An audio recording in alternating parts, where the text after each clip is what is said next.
Comment dire, suivant le rythme. Voilà, c'est la main qui va vous donner le rythme, et c'est vous qui envoyez ce clapping à tout le public. Vous êtes là, les sentiments, si ça se fait dans les rythmes, c'est maintenant. Et on déballe le son surtout, hein.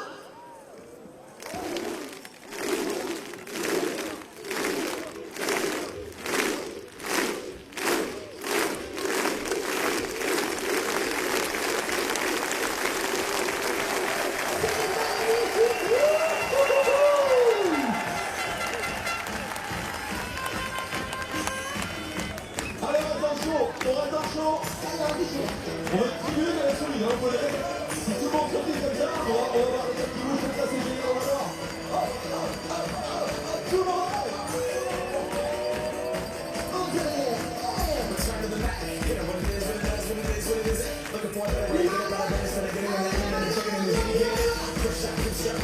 Encore, sortez le drapeau.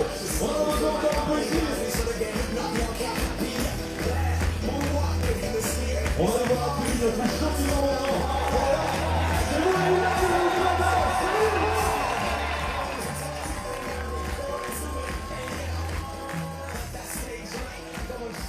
C'est bon, on est là, du approche, les gens des Gauchers sont encore sur le rebond sur la coupe. La France du Biathlon, c'est nous.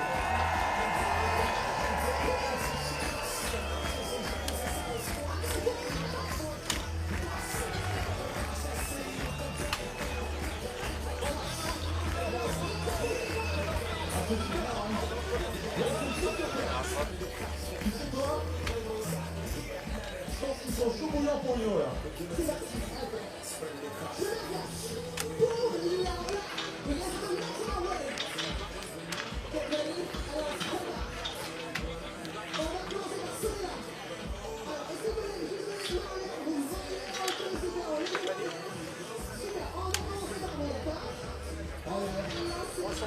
Tu pars là-bas. Ouais, c'est bien. Allez, on l'a fait continuer, on l'a fait filer même du côté de la source un peu, hein. On est capable. Quand tu veux.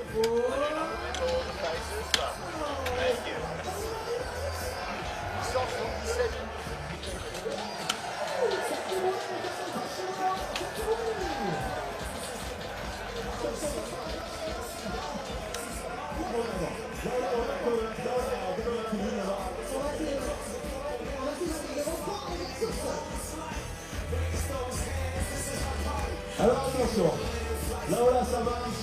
Est-ce que vous êtes chaud pour les yeux et demi? Est-ce que vous êtes chaud pour chanter à nouveau les yeux et demi? On n'a pas de karaoké à vous proposer, mais je crois que tout le monde a les paroles parce que ça c'est une musique, Jonathan, est entrée dans tous les stades, que ce soit des sports collectifs comme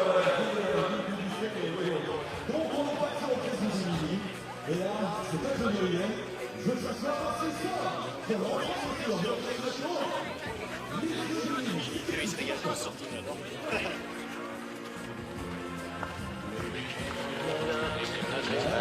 Sortez les drapeaux là. On n'attend pas le show.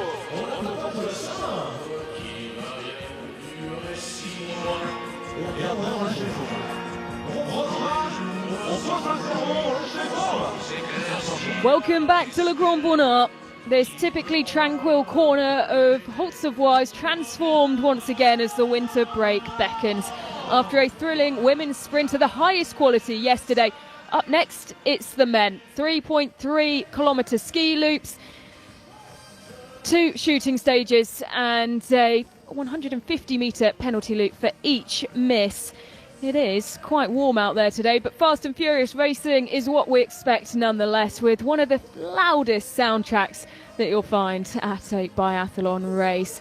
Well, just look at that, 7 degrees Celsius today. Former USA biathlete and coach Chad Salmler. Let's talk about that first, because we were just taking a look at the weather and we couldn't quite believe that it was as high as 7. Yeah, and the snow's holding up quite well. That's probably because of the clouds, but anytime you're at 7 Celsius, so if you don't know Celsius, that's 46 degrees. It's almost like fall or nearing fall or spring temperatures here in December. So it's very mild for the fans, very mild for the athletes, but the course looks like it's in great shape and holding up, probably because there's no sunlight.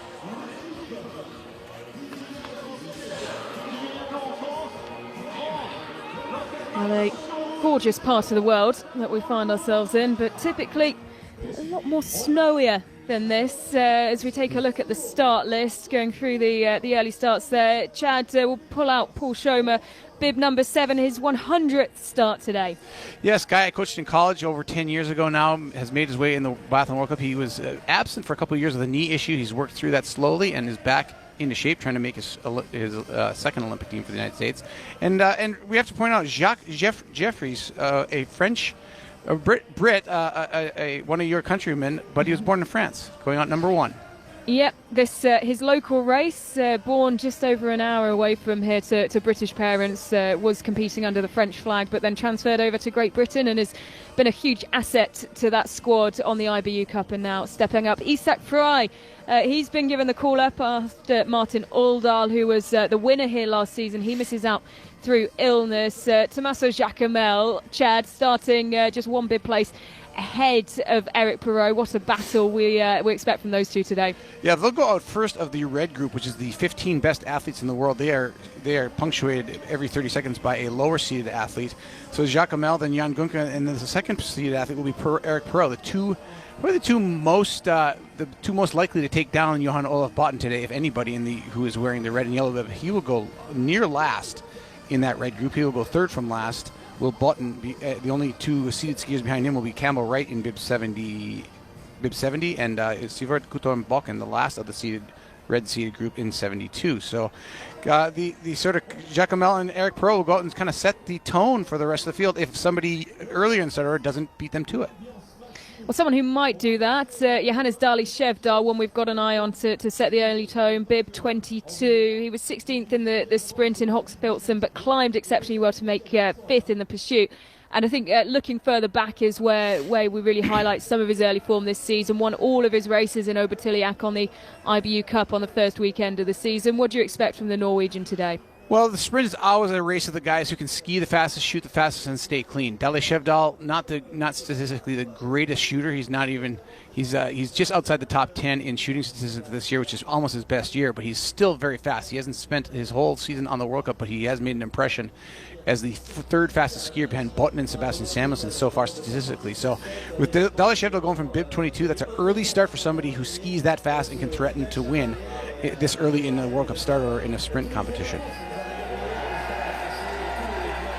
Well, soaking up some of the love, the local lad, Jacques Jeffries, representing Great Britain today on his debut in the place where he fell in love with biathlon around 10 years ago, as he came out to watch one of the World Cup races. And, well, it's a story that's synonymous, I think, for a lot of the French athletes. Chad, I mentioned Sophie Chauveau earlier, taking the flowers, I believe, from Johannes Tingersbo, and this venue really sparks a love for a lot of these athletes.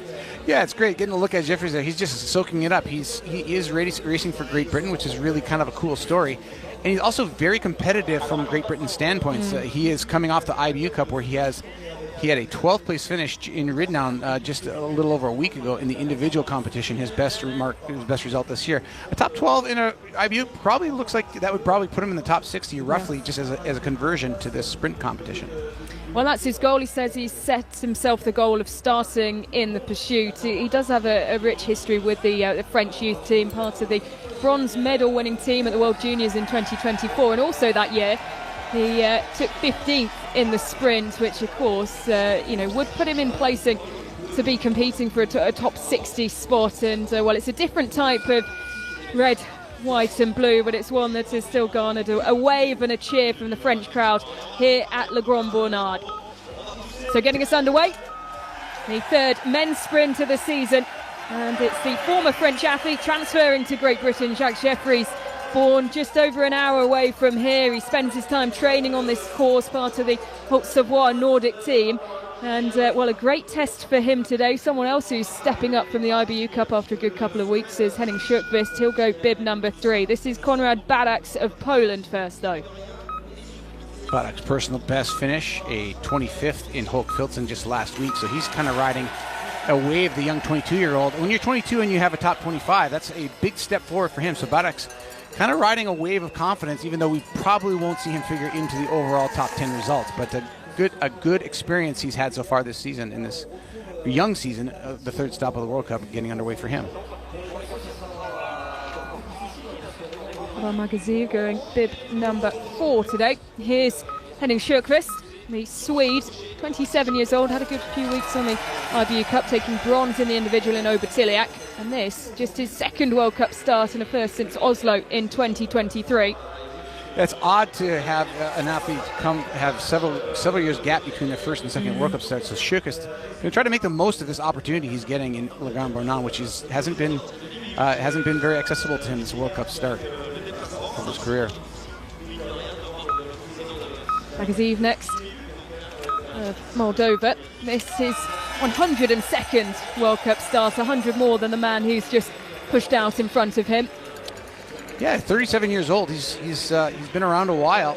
Best performance, he has been 18th, which is a solid performance, but that was 2 seasons ago. He had 3 top 25 finishes just 2 seasons ago, and that was his. Those were all his high water marks: 18th, 19th, and 23rd.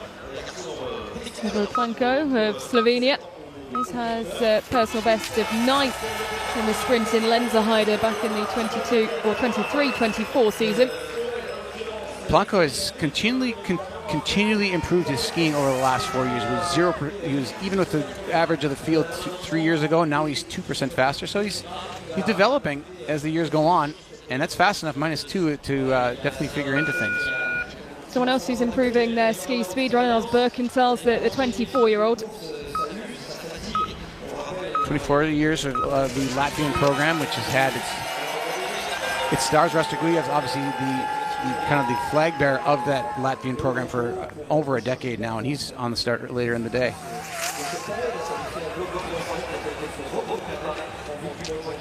Claude of Belgium goes bib number 8. Strong start to the season with 18th in the individual in Östersund. And here is Paul Schomer, a 100th World Cup start for him and a day to celebrate, Chad. A century on the World Cup, but it's been spread out over a long time. He's had battled injuries. I mentioned his knees. He's had a couple of setbacks to that knee over the last 10 years, but he's knock on wood, in really good shape for this Olympic season. He's slowly getting into top shape, was part of that exciting 4th place finish last week in the relay in Hope Hilton. That was a high watermark for the United States.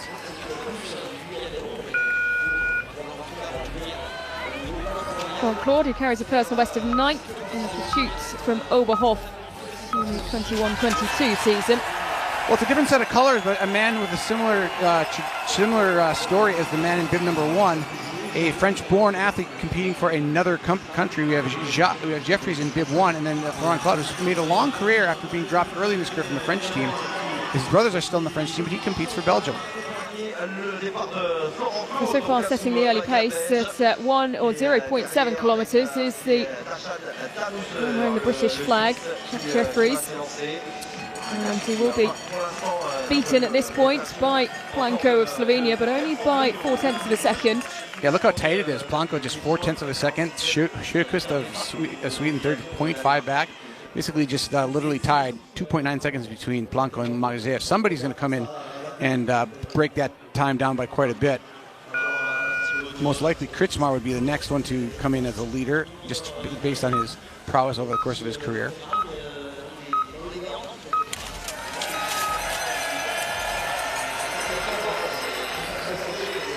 Gheorghe Coltea of Romania.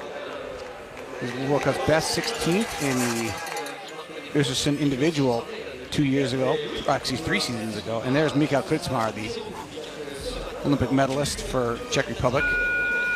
Yeah, taking that huge silver medal, back in Pyeongchang 2018. Seems like a long time ago. Yeah, seems like a long time ago, but he's still here. He's still competitive. 34 years of age. Still skis 2% faster than the average of the field, and that shows you why he is an Olympic medalist, because he's got that pedigree, but he's never been lightning fast. He's never been super consistent on the shooting range. He put it together in 2018 at the Olympic Games, and he's made a career out of that. Well, there's a good chance that he could be back on the podium once again, looking ahead to Milan Cortina, of course, part of the Czech team that took the silver medal in Lenzerheide in the mixed relay. Here's Adam Reynolds of Canada. Reynolds is one of the fastest shooters on the circuit, and he actually has a great shooting percentage despite taking those risks. He's 80% prone, 72% standing, but he's often the guy, if you look in mass starts or the pursuit competitions. He's a guy who comes in and lets them fly and setting the fastest time on the shooting range regularly. And just has to get his skiing. His skiing slowly developing. He's 27 years of age and he needs to get another % or two faster to put those shooting scores to work for him in the overall standings.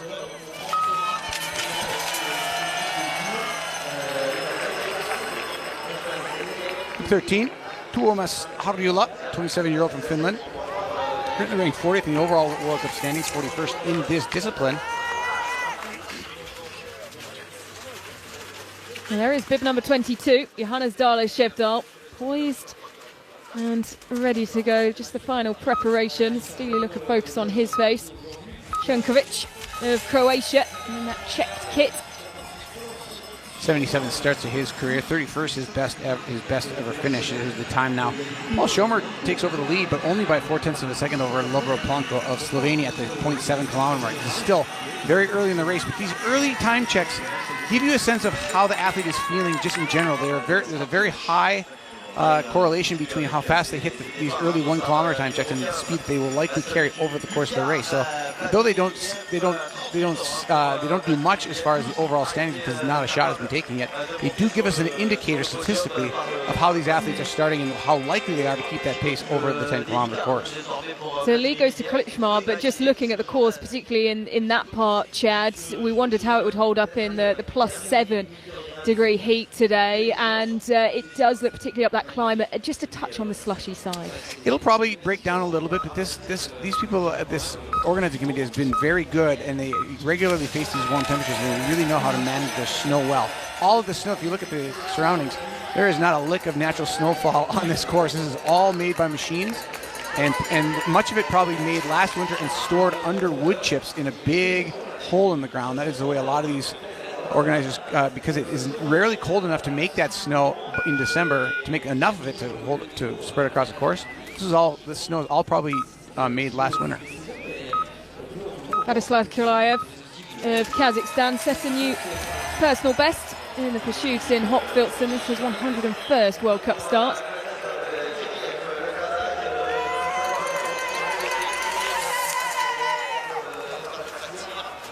There's the man. Well, that is Jesper Nyman. I thought that was Sebastian Samuelsson. Samuelsson has been, we did notice as we were talking before the show, Samuelsson is flying this season, faster than he's ever been, but needs to get the shooting just a little bit higher to win.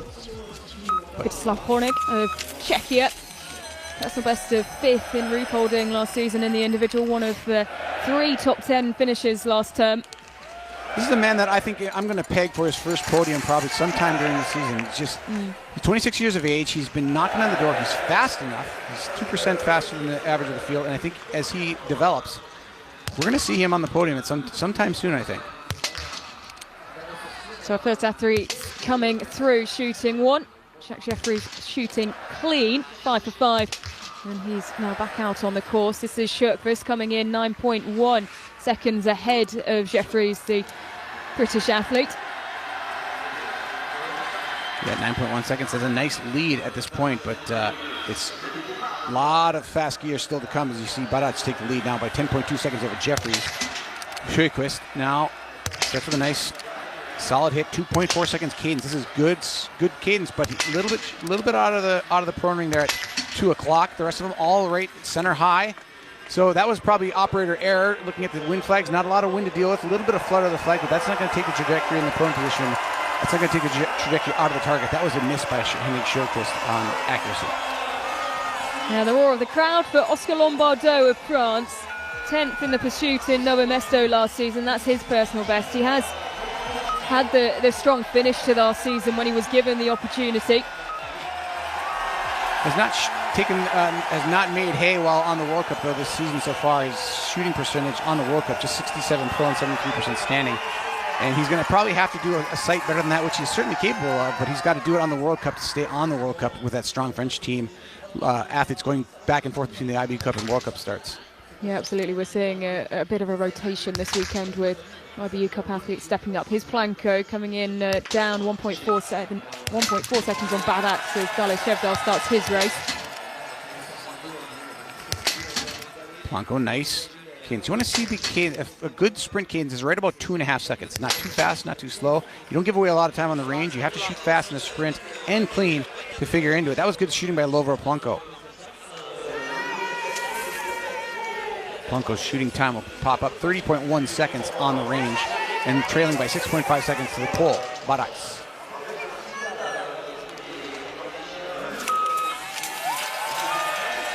Zani was bib 23 today, the Italian, going off just one place ahead of his compatriot Lucas Hoffer, who will be next into the start gate. Here's the American now, Paul Schomer coming in. 1.7 seconds off the time of Barats. Has a chance to take the lead here. Schomer, I know him very well. He tends to perform very well at high altitude for a lowlander from Wisconsin, Appleton, Wisconsin. Not a hotbed of skiing development or biathlon. Found his way to the sport from a high school running program. He quit running and started ski racing, and then found biathlon late in his career. And I have to say, I'm the one who pointed him in that direction. It's fun to see him all these years later on the World Cup and putting four of his first four shots down in this World Cup competition. Clean shooting. Great start to his 100th World Cup start. A little slower on the range. Going to fall back into not the top three at this point, but Schomer just trying to keep everything consistent. And if he does that, he's on a team that can do something. They proved it in the relay in Hochfilzen that they were 9 seconds off the podium. That's the closest the United States has ever been in modern era in a World Cup relay. Skipping up the hill is Johannes Dale-Shevdal. Kruchmar's time, the time to beat at 0.7 kilometers. I would have expected more from Dale-Shevdal just statistically. He leads, but just 1.1 seconds. He's usually much quicker than that. It is only 0.7 of a kilometer. It's admittedly a very short distance to make that much time, but still I would have expected something maybe a little more spectacular from Dale-Shevdal at that split time. Twice around the penalty loop for Dajan Danusa of Switzerland, an extra 300 metres already added to his race. And Chad, there really is the expectation after the high quality of racing and shooting in particular yesterday, you have to be perfect on the range here. Yeah, and Dale-Shevdal's time not being very spectacular also kind of, I had the question, and I'm not sure if I was legitimate or fair in asserting that the Norwegians may not have had the best skis yesterday for the women's race. But Dale-Shevdal's first indication is that I might have actually been kind of right. They might have missed the skis just a tad because of the ski performances of the Norwegian women were just a little off, I thought, yesterday. So 2 misses for Kruchmar after coming in 17 seconds in the lead. It was a huge advantage that he had over Badac after just one lap, but he's been made to pay. Twice around the penalty loop he'll go, and that's him out of contention, you feel. Jesper Nalin. That is one of we're watching the classic biathlon conundrum. Kruchmar's clearly finding his ski speed in that first loop by skiing it so fast, but it drew him off sides. He just didn't have the dexterity to hit his 5 targets, and that is how biathlon goes. As you hit top form, oftentimes your shooting suffers. David Zorbel of Germany, all 4 of his top 10 finishes have come in 4-stage races. Here's his best being 3rd, a podium in the individual in Kontiolahti a couple of seasons ago. Currently ranked 39th in the overall standings. Zobel, 43rd in this discipline, so kind of middle of the packer for the German team, but psyched to be here and not on the IBU Cup.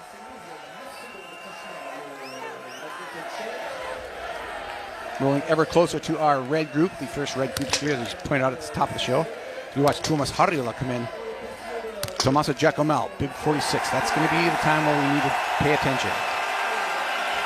Fabian Claude leaving the start gates to the roar of the Combonard crowd.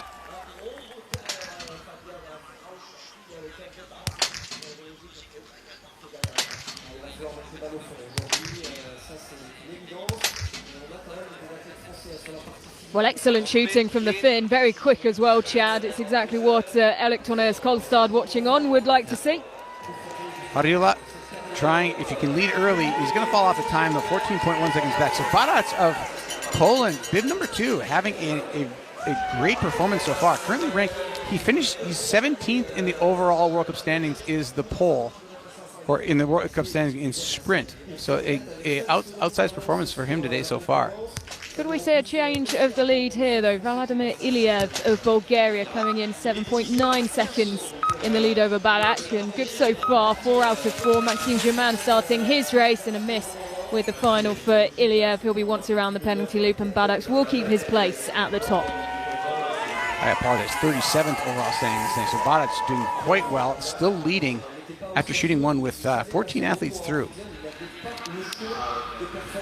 Joshua Burkhalter now of Switzerland coming in with a trailing Badaks by 1.8 seconds. And this is, nobody really wants to, you really don't want to tell Badaks this as he's out on his second loop, coming into standing. Just let him do his own thing, maybe not even know that he's leading this far into the first prone shoot. Keep his focus.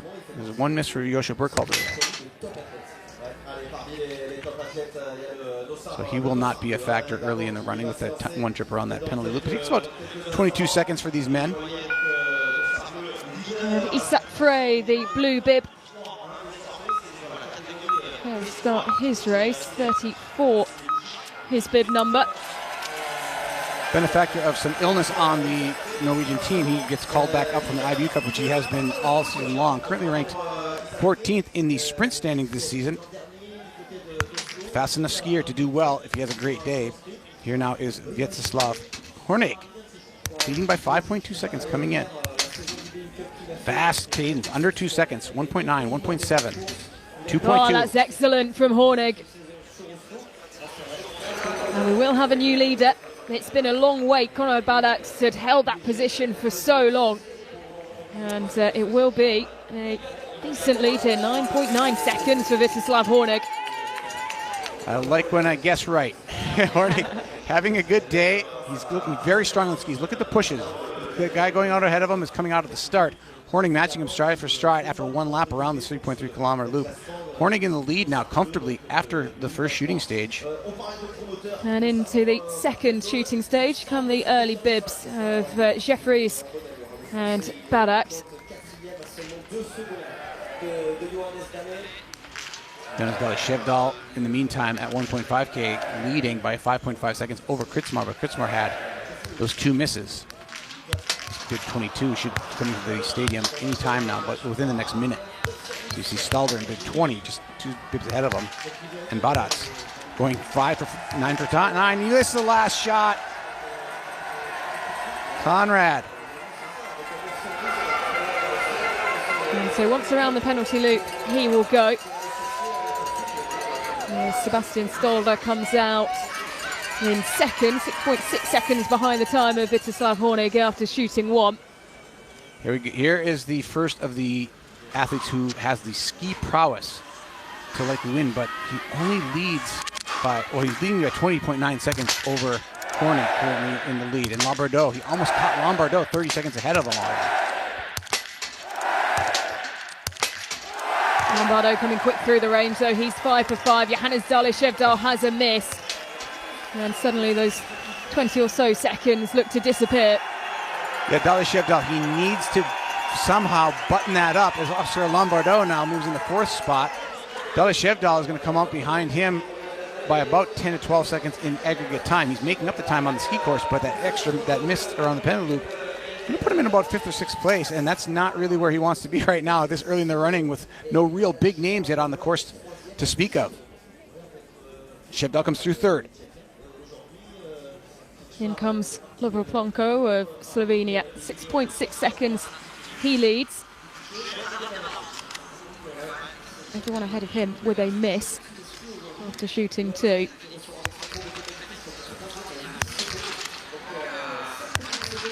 Plonko, a 69% standing shooter all this season so far, and he does a little bit better, 80%, 9 for 10. Solid day out on the range for Plonko. Here's Lukas Hoffer. Kind of the first big name after Dalishevdal. Comes in 4.8 seconds in the lead. Ahead of your current leader at shooting 1. Still Hornig of Czech Republic. Flag out of 5 for Lukas Hoffer. Job done in the prone. Not going to match the speed of Hornig, but not by a lot. It's going to be a few seconds. And he will go second. 4.4 seconds. He trails coming out of shooting 1. Fabian Mühlauer now with a good time, 7.2 seconds ahead of Hornig coming into shooting 1. This is a pretty fast performance by the Austrian. Not expected on my part at all, but he misses that last shot. So critical In comes Paul Schomer for shoot number 2. 6.8 seconds he leads. Good opportunity for Schomer to not only hit these targets and do well in the sprint, but move up in the pursuit competition, and he drops the last shot. So 9 out of 10 for Paul Schomer. And still, we only have one athlete with a perfect 10 out of 10 coming out of shooting 2. That's Magaziv of Moldova. A nice composure on the range by Schomer. He just lost a little bit of the concentration. It almost looked like he maybe wasn't even on the target. The trigger squeeze is smooth, but the miss is, he might have not gotten his sight on the target in time as he was just pulling the trigger, almost reactive shooting. Podruchny of Ukraine, who just adjusts his sight slightly as he comes in. 0.7 of a second ahead of Hornig. He's quick on the trigger. There's a miss though. The world champion from 2019, seems like almost an age ago. His only win of his career in the pursuit event in the World Championships. He was world champion back in 2019 in Östersund. And indeed, his only podium. Here's Jesper Nalin, 6.9 seconds he leads. This is good. Can Jesper Nalin do something special? Kind of a front end of the packer. Very little success on the podium side though, overall in his career. Just waiting for him to have one of those days that stands out. Today, not looking like it's going to stand out that much. Going to be about where he's normally is when he shoots well. He's going to fall behind Hornig, which would be by 2.7 seconds. It's kind of like classic Jesper Nalin stuff right there. Very solid biathlete on the World Cup level, but really not a standout amongst the leaderboard really ever in his career individually. Zorbo, 4.3 seconds he trails. Tommaso Giacomel prepares to get his race underway. What can we expect to see from the Italian today? Roman Hopfilson. Can he back it up? Zorbo with a miss. Let's see what the time is for Fabian Claude now at shooting 1. Well, has a 7.6 second advantage, now has a miss, so it seems like Vítězslav Hornig's time will still stand, and it has taken a chunk of time, Chad. No one's been able to better it thus far. No, nobody doing anything really spectacular yet. Hornig solid, Nalin solid, Hofer solid. They're the top 4 are clean. Belishevdal in 5th with a penalty. That tells you how fast he's skiing, but there's just nothing really magical happening yet, but it's about to now because Bib 48 steps into the start. And Eric Perrault has arrived in the start gate, and you can hear from the noise. There's Marcel Jacquemel minutes ahead of him. Perrault sitting 3rd overall in the World Cup standings now. French love him. Well, they do indeed, Chad. One of the things that we've noted, he only has one previous sprint win. That was Soldier Hollow in 2024. There isn't many who have sprint wins in this race today. No, and as we went through our stats, we watched Thomas Harila knock down 10. Exceptional shooting, so quick on the trigger. He was, when he came through shooting 1, the fastest through the range. And, well, he set an excellent time in his second visit, as well as it's 3 misses for Maxime Germain, who is out of the picture. Harila taking us completely off our thought about the sprint victories in this field. But Harila doing a great job in 3rd place now behind Sjöqvist, the Swede leading early. But to your point, Ellen, the sprint, when you go through the field and you look at the number of sprint wins of everybody in this competition, there's a sort of a vacuum of victories in sprint competition. This man has the most of anybody in the field, and it's 5 out of 17 victories total in his career. That's not a high percentage. And it tells you that somebody who took all those sprint wins is just retired, and that was Johannes Tingus Bö. He was so good at this event. Very precious few people have multiple victories in this discipline, and the door is wide open today and all season long to establish somebody as the best sprint biathlete in the world now that Johannes Tingus Bö has retired. Joschka Burkhalter coming into shooting 2. Has one miss, but does find himself 3 seconds in the lead ahead of Sjöqvist. If he can stay clean here, he will go out with the lead. Nice job. Nobody clean through standing, or one person clean through standing. Harila, he's in 3rd though. Isak Fry now coming through. He's way off the time, 20.3 seconds back. And anytime a Norwegian comes into the first shooting stage trailing by 20 seconds, it's a bit of a surprise. And it might go back to the ski issue that I'm sort of filling in with just a sense of why are they not competing as high as they normally do, at least in the women yesterday. Price so far and Dalishevdal both indicating, even though they're fit, they're not, Dalishevdal not as much faster than the field he's competing against than I would expect at this point. Here's Hornig now, clean. Yep, Vyacheslav Hornig, 10 out of 10 and a lead of 34.7 seconds. Could today be his day? Well, I picked him for a podium sometime soon. He's living up to my expectations. One flower ceremony finish in the past. Such a big hurdle to get over, that first flower ceremony. Definitely the first flower ceremony usually is going to come first or second. Maybe a flower ceremony is going to come before you get to the podium. That is just statistically the way it happens. But Vyacheslav Hornig with a fast shooting performance, fastest shooting time from point number 2 so far, 17.8 seconds. That's quick. Plus he's clean. And what did we say yesterday in the women's race? You have to be quick and clean. You have to take chances to win a sprint. No, you do indeed. It was a Swede who took their chances yesterday. Hannah Röberg with her first win in over 1,000 days. Martin Ponsaloma now out on the course as Sebastian Stoller pulls in for shooting too. Clean in the prone. Can he back it up in the stand? Hornig, the best skier through this field with clean shooting. He's got a sizable lead, even on Sebastian Stoller if he cleans here, but he's going to go around the penalty loop. Hornig will stay at least 30 seconds in the lead here, as Burkhalter trails him by 34 seconds from Switzerland after shooting 2. Here's Dalishevdal now. 15.7 seconds he has as an advantage over Vyacheslav Hornig. One miss. Another miss. 2 now. And maybe he is skiing up the stuff. Maybe I'm overthinking the ski issue for Norway because he is flying 15 seconds in the lead with a penalty coming in, and he's probably going to ski that off as well in this last loop. He has 10 sprint podiums, Sebastian Samuelsson. Can he make it double delight for Sweden in the 2 sprint competitions? I'd love to see him back on top of the podium. But with all those sprint podiums, he's only got, it's hard to believe, but only 1 sprint victory in his career. Samuelsson trying to right that ship and get his second sprint victory today in Le Grand Bornand. Camilo Riekmuller of Germany pulls into shooting 1, 7.9 seconds in the lead. Can he keep it clean here to improve on the time of Vyacheslav Hornig?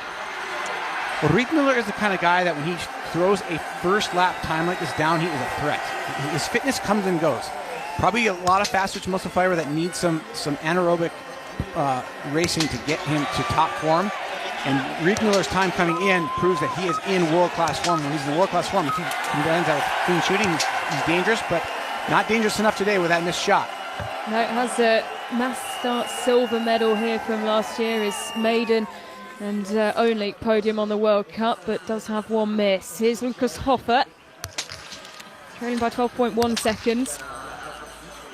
Needed to go clean though.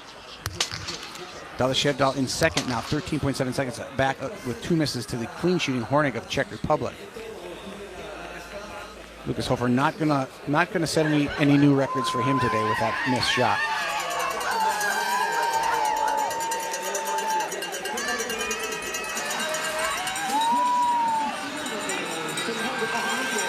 Time of Sebastian Samuelsson coming up at the 0.7 kilometer mark.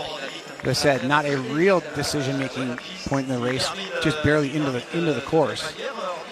But Philip Horn, who has been fit all season long, now the leader at the earliest time check at 7.7 of a kilometer.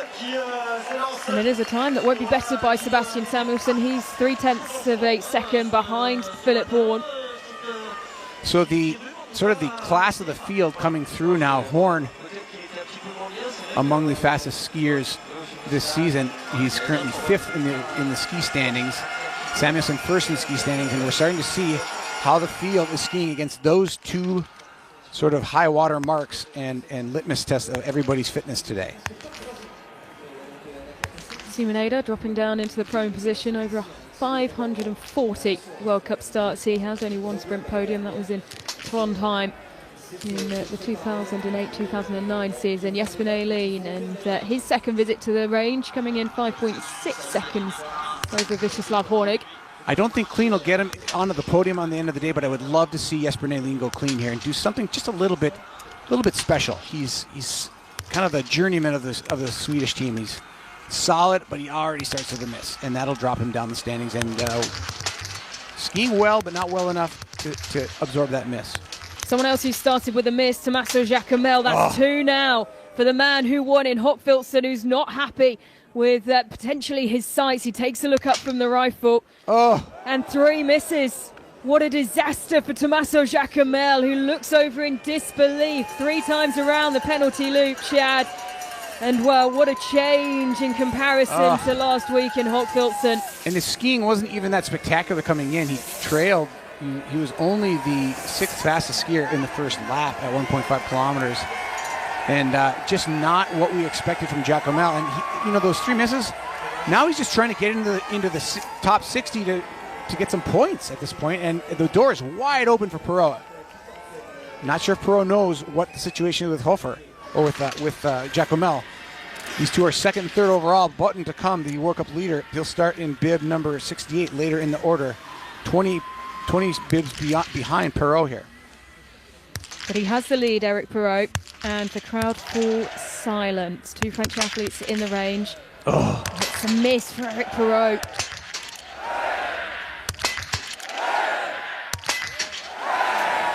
Yeah, and analyzing that, it just might not have been settled. The shooting decisions are not challenging by any means. The flags are pretty much dead still. I think that was just operator error. Maybe jumped on that first shot a little bit, maybe not quite ready to take the shot, and therefore has to ski 150 meters for that. Well, this race last year was won by Martin Ådahl with clean shooting, but no one else in the top 6 shot clean. Everyone had 1 miss. Chad, do you think we could see a winner today with 1 miss? We could, but I think somebody who is fast enough will go clean and probably fill in that gap. Could it be Stillholm Lagereit or this man, Quentin Fillon-Maillet? Well, he's so loved here at Le Grand Bonnard. It's a miss. He's not the one. Quentin Fillon-Maillet came in 12.8 seconds in the lead, 2 misses now, and that is ever so costly. 300 metres added to his race from the first visit alone. Still plenty of big stars to come after Fillon-Maillet, but the early go, Tommaso Giacomel, Eric Perot, and Fillon-Maillet all disappoint. The red group is on the course now. What can they throw at the leaderboard? Here is Joshua Burkhalter now coming to the finish. He will take the lead over Kritzmar.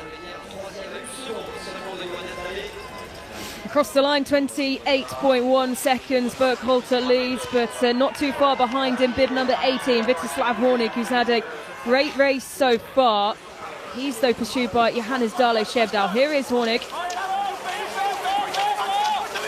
Horník, 10 start numbers ahead of Dale Shevdal, trailing by 8.2 seconds at the last time check. Coming to the finish now, Horník trying to have post his high water mark of his career right here in Le Grand Bonnard.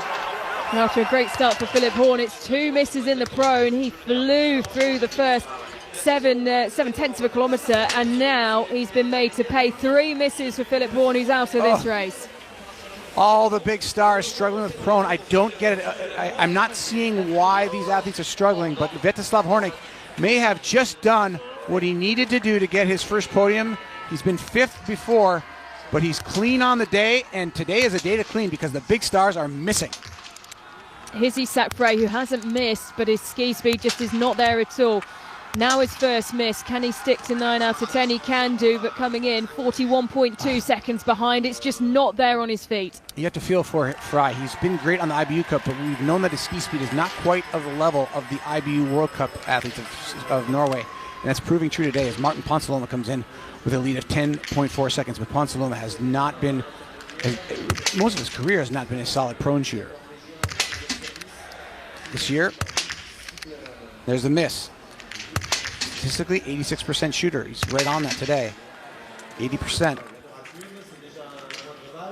Can ski that off normally, but he's not close enough to the leaders to be able to take the lead with that penalty. But here's Johannes Dale now. Can he stay close? Can he take a lead from Horník? Look at the time, 43 seconds to get to the finish line. He Dale has might get it. flown around this final lap, Chad. He's really cut the time to Vítězslav Horník, and well, just looking back down the course at 8.2 kilometres, he had a lead of 8.2 seconds, and that was not there when he left the range. He's done exceptionally on this final lap. and he will be the new leader. Johannes Dale Shevdal with 2 misses across the line, 19.9 seconds his advantage over Vítězslav Hornig. All right, I'll stop talking about the Norwegian skis. That was a great performance by Dale Shevdal. He had been holding back and leads with 2 penalties. That is amazing. Samuelsson now chasing him. Yep, 15.7 seconds the lead for Sebastian Samuelsson, who's clean so far. That's 4 out of 5. Can he make it 5? He does. Sebastian Samuelsson. The first marquee name in the red group to go clean prone is Sebastian Samuelsson. He has 1 sprint victory to his credit, and he's gonna topple Hornig's lead time by only 3.5 seconds. That's a good sign for Hornig and a good sign for Jesper Nalin. Valentin Lejeune now, the Frenchman stepping up from the IBU Cup. This is second start in World Cup competition. And trails by 18.9 seconds. Oh, that miss is going to set him back though quite a ways. And his teammate is still 30 seconds behind him. Emilien Jacquelin has almost made up the stagger on the first lap. Jacquelin doing what he does best. Oh, it's excellent from Emilien Jacquelin, who puts on a show in front of the French home crowd. 1.5 seconds was the disadvantage as he came into shooting 1, and he leaves with a 10.5 second advantage over Sebastian Samuelsson. Well, the French crowd love that. It was fast shooting, but it's only third, and guess who is the fastest shooter still from point 1? Hornig, your leader in the clubhouse from Czech Republic. So some fast shooting by Jacquelin and Hornig among the leaders. Jacquelin currently leading, though, by 14 seconds over the Czech, 10.5 over Samuelsson. Lucas Hoffer, 9 out of 10, but didn't have the pace to match those around him in particular who have made more errors on the range. Here's Riedmüller of Germany. Well, Riedmüller has skied off most of that penalty loop from the prone position, but looked like maybe have a chance to throw his hat in the ring with a 9 for 10, but he's not going to get there, and he's going to be 7 for 10, and that will catapult him down the standings at the end of the day. Now he's just trying to stay in the pursuit competition. And now, Stella Holmlegreid, the reigning champion in the total score, who hasn't yet made his mark on the podium this season. Could today be the day? 5 out of 5 in the prone position. But 12.2 seconds he trailed coming in, and he will be behind Emilien Jacquelin and indeed Sebastian Samuelsson as he comes out of shooting 1. Just not sparkly fast with his ski fitness so far this year is Legreid. He's been super consistent, but as you said, he's not had a podium finish yet, but still sitting in 6th overall. The worst he's finished this year is 8th. He's had a 5th, 4th, 8th, 5th, and 6th. He's right in that same realm right now, but definitely not podium worthy, especially if he has a miss from here on out. Coming in level with Emilien Jacquelin is Philip Navrat, but he needs to be quick. And clean. Settles. That time will pass, no doubt. Navrat, 94% prone shooting this year, 90% standing, 93% average. He resettles, giving away precious seconds, but he's close. Going to fall outside the time, but he's going to be in the race. This is Jesper Nalin coming towards the line, and it will be 3rd for the Swede across the line. 9 out of 10, 28.6 seconds down on Johannes Dale Shevdal. Philip Navrat coming out of shooting 1 in 2nd, 9.5 seconds, just a second separating him from Sebastian Samuelsson at that point. So Navrat flexing his ski power. He's among the leaders now. Navrat currently in the, I'm trying to count it down, I think he's in 12th fastest ski times statistically over the course of the season, as we now watch David Sobel come to the finish line, bib 29. He's 9 for 10. Going to fall outside the top 3, chasing the time of Burkhalter from Switzerland. Going to fall outside that time, though, I think, as well. We came through the last time check in 6th. It looks like he'll fall around the same kind of region unless he can squeeze in front of Lucas Hoffer, which he does. Let's see what Christensen is now. of Norway. Coming into the shooting. Christensen, the Norwegian, besides Dale Shevdal, the Norwegians just don't look like themselves compared to the field. Dale Shevdal threw them a blister in his lap though. Sort of lackluster skiing on the Norwegian team's part.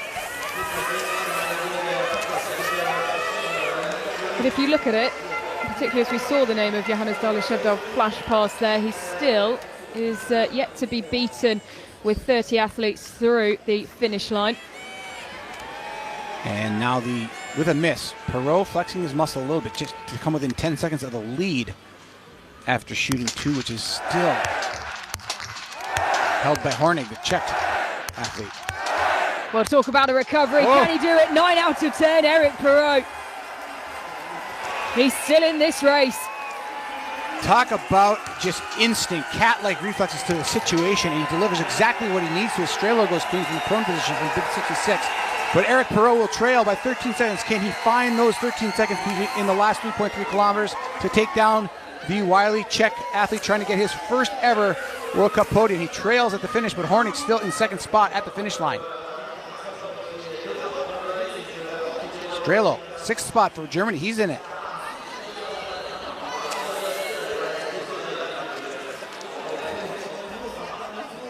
And here is the split red and yellow bib of Johan Olav Botten, the World Cup total score leader.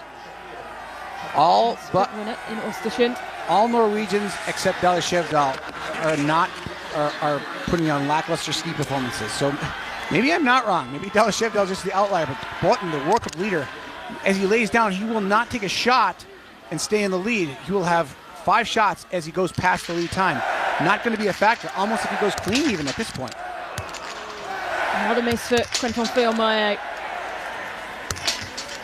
3 on the day for Fillon-Maillet.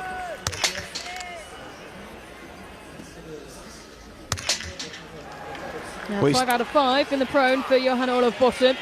Stays clean, but the level that we've seen from Johan Olav Botten, this is a far sight from what we've seen all year. He's going to fall 28 seconds back. Clean shooting. He's 28 seconds back. What is going on with Johan Olav Botten in this third week of World Cup? Well, he's 4th in the sprint in Hochfilzen. That was his worst result this season, as a bit of confusion as Campbell Wright drops down into the prone. See where Wright comes in. He's also a little bit off the time of the leader after shooting 1, Jacqueline, who's done exactly what you have to do in a sprint in a venue like this. It's so quick. You have to be fast shooting, you have to be clean shooting, and you have to be attacking on the course. Campbell Wright in it, but not yet attacking, it seems, on the skis. He goes 5 for 5 prone, though. Good start. Yep, talk about attacking in the range, though. 5 out of 5, quick from Campbell Wright. Where will that find him? Just outside of the top 5 as he comes through the gate and the time check. It's Campbell Wright in 7th for the USA, clean shooting in prone. Well, the question is how conservative, how much has he left in the tank after that first loop? And if he's in 16 seconds back and he knows that he didn't push too hard, that's going to give him a lot of confidence in the second and third lap coming into standing and then finish. Ponsaloma has the miss from Phone, has a second now. Just not tidy enough. 8 for 10. Dalle Skjevdal did it. He's got to still go around that penalty loop. He's going to have to have a big last lap. Yeah, he skied off that last penalty loop, coming in 1.9 seconds in the lead. He needs to throw that down once again. 8 out of 10. It's the same mark as Johannes Dalle Skjevdal. He's currently leading at the finish line, and Fabian Claude in 4th also has 2 misses. Here's Sebastian Samuelsson, though, a 28.1 second lead. Clean in the prone. Good start in the stand. Can afford a miss at this point, but does not want to let anybody else in the door. Can he get his second victory? No, miss shot. Doesn't mean he can't win, but now that means he won't win. 2 misses for sure. 88 for 10. It's just not going to happen with 2 misses from standing. Simon Kaiser of Germany, clean in the prone, coming in 3.8 seconds behind Emilien Jacqueline, who we are awaiting for the arrival of in the second shooting stage. Kaiser on this team because he is a very strong skier, but only 79 and 73% prone and standing shooting, but he finds himself 5th after shooting 1 from bib 73. He's outside the favorites in the start order. Could he be a surprise for the Germans? So here we go. Emilien Jacqueline comes in with a 25.4 second lead over Vítězslav Hornig. He has only 2 sprint victories in his long career. This could be number 3, but he starts with a miss. Almost. Oh my. An outrageous recovery from Emilien Jacqueline, who breaks from his position so quickly. He'll be round the penalty loop once, but it may still be enough. It's a miss, but it's barely a miss. He almost erases half that penalty loop just by the speed with which he shot. And his shooting time, 20 seconds. Hornig's still faster. Adam Vlakovic now throwing his hat in the ring. The Czechs are having an outsized day performance so far. Hornig stays. Emilien Jacquelin, who will take the lead. Oh my goodness. Out of shooting 2 by 3.3 seconds. With a penalty. That is spectacular. You don't see that often. Coming out of the penalty loop, taking the lead over a clean shooter. Hornig now in trouble with Jacquelin showing the ski prowess to take him down. Well, both his sprint victories came last season, the first in his career in Kontiolahti on the opening weekend. And now, is he headed for a third? He has a victory here on the hallowed snow of the Grand Bonnard before. That was in the mass start in the 21-22 season. Lagergade with a chance at the podium, but probably not the win. He's got to be clean, and he's got to find some energy in this last loop. He is trailing on the season. That is going to dash his hopes at a podium. He will not likely podium today. Sturlam Lagergade, the ski performance just not there. It's not there. Here is Simon Eder. 10 out of 10 in the range. Still outside the time of Dalashevdal. Coming up the time of Hornig. He will not be on the podium likely. He's got to come up this hill, turn to the right, and still go about 15-20 seconds down into the finish. But still a good performance by Eder. It'll be one of his best results in a while.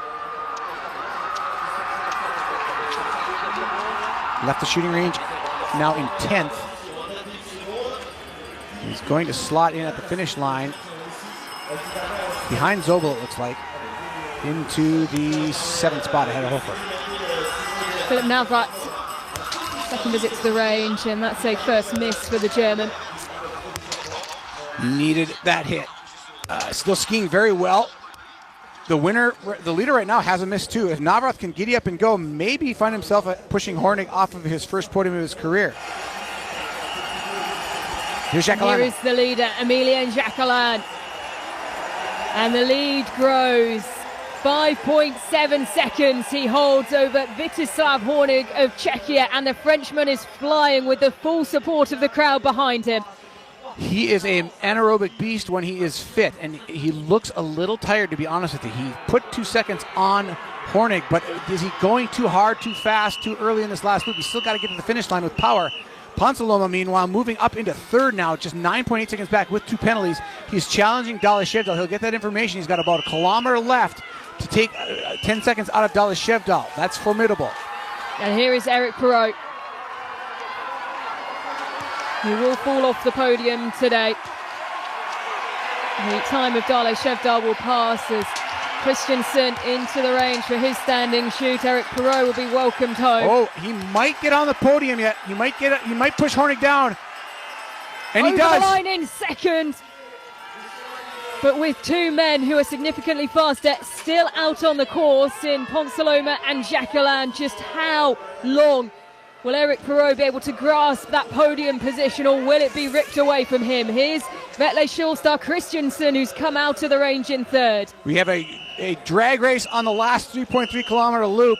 Samuelson is in it. He's now moved into second. Poor Vítězslav Hornig, so close to his first podium. I don't think it's going to be his day, though.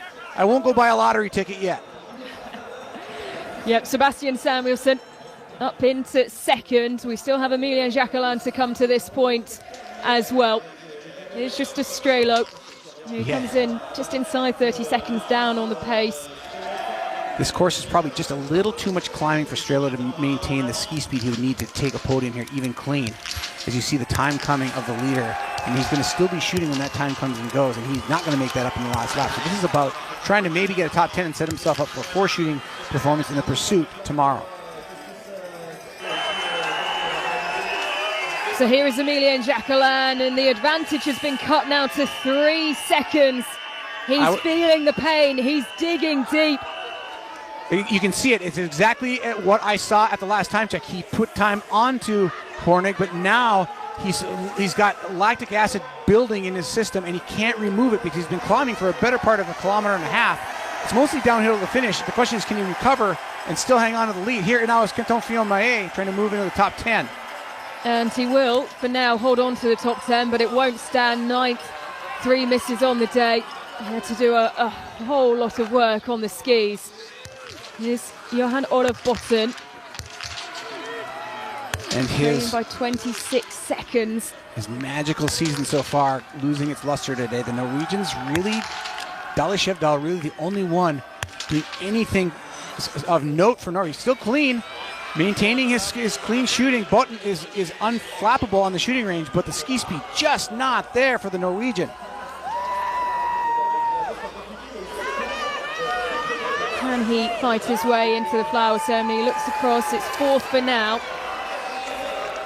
And you start to wonder. 3 seconds. Start to wonder, did he come? You just start to wonder, in terms of the Olympic season, did Botten come in a little too hot, a little too fit, and now we're seeing some of that bright, shiny fitness he had to lead the World Cup being lost as the races start to accrue in his system.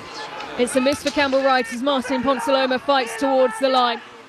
Looking for the time of Johannes Dale Skjevdal, which will pass as he turns the corner and approaches the main stand here at Le Grand Bonnat.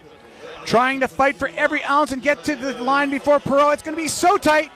And he'll get there in second. Martin Ponsaloma with 2 misses across the line. 8.7 seconds behind Johannes Dale Skjevdal. A final lap where he had to fight. And we now wait for the arrival of Emilien Jacquelin, who's gone through 8.2 kilometers. This is Sebastian Samuelsson.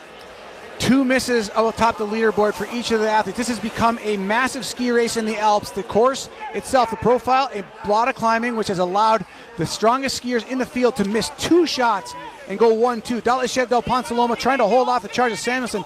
Samuelsson's got 17 seconds to get to the line. It's going to be so close. Don't think he's going to do it, though. No, he'll come around the corner, and he needed more time than this. He'll see the grandstand and the finish line, but he won't get there before the time of Johannes Dale Skjevdal is passed. He gasps for every breath.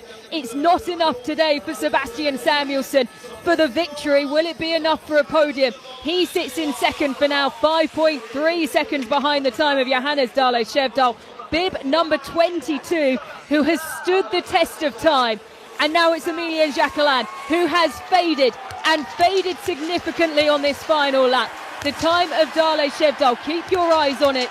At the last time check, he was just ahead of it, but not by much. And we have Vetle Sjåstad Christensen, who we haven't seen much of, who could still bump Sebastian Samuelsson off the podium here.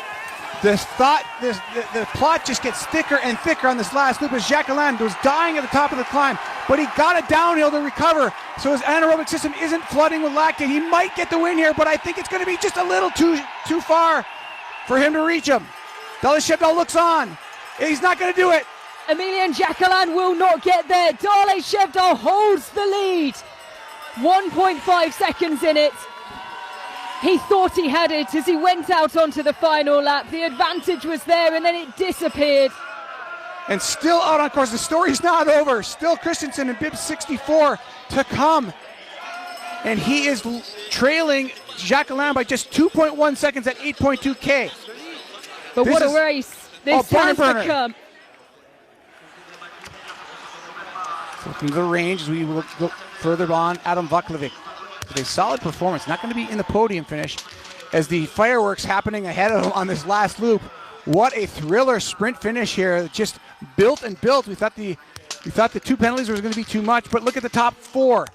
All 4 with penalties. 3 of them with 2. Jacquelin with 1, and he's in second. What a story. Here's Olli Hiddensalo. Perfect in the range, 10 out of 10, looking for a top 10 finish. And it will be for now 8th for Olli Hiddensalo of Finland. It's a great performance for him in a sprint competition. That is some ski form that he has never shown. Here now is Sturla Holm Lagride. I thought maybe it was Christensen. Lagride is not going to find himself on the podium, and he's just going to try to fight another day. Yep, he won't find himself in the flower ceremony either today.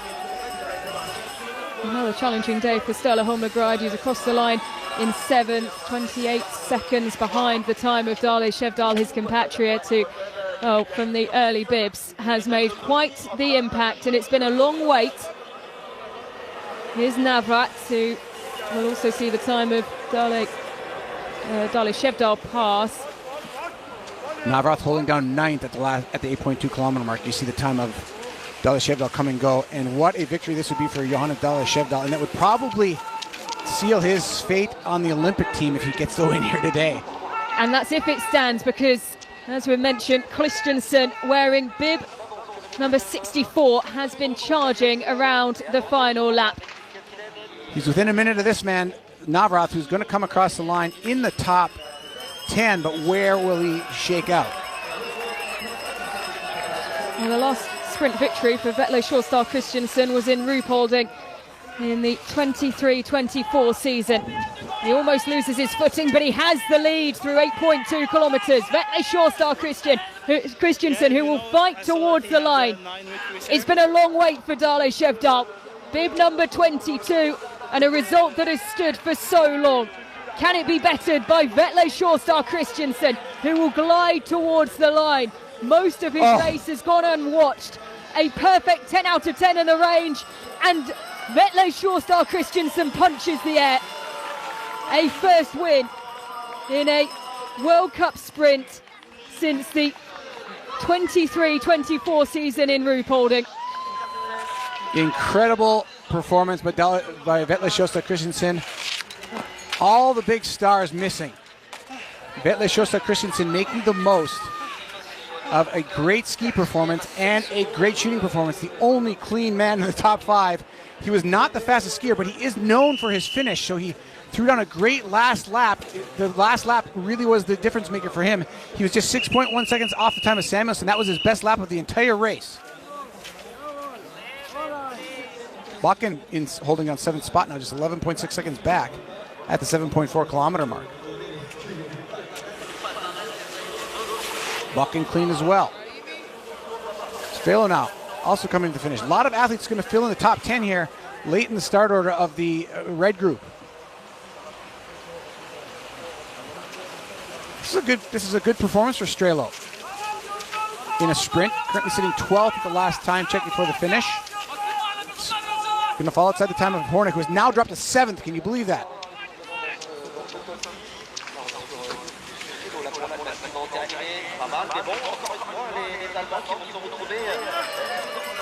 Germans just not. Yeah, go ahead. And towards the line, and it will be just outside of the top 10, 11th for Justus Strelo.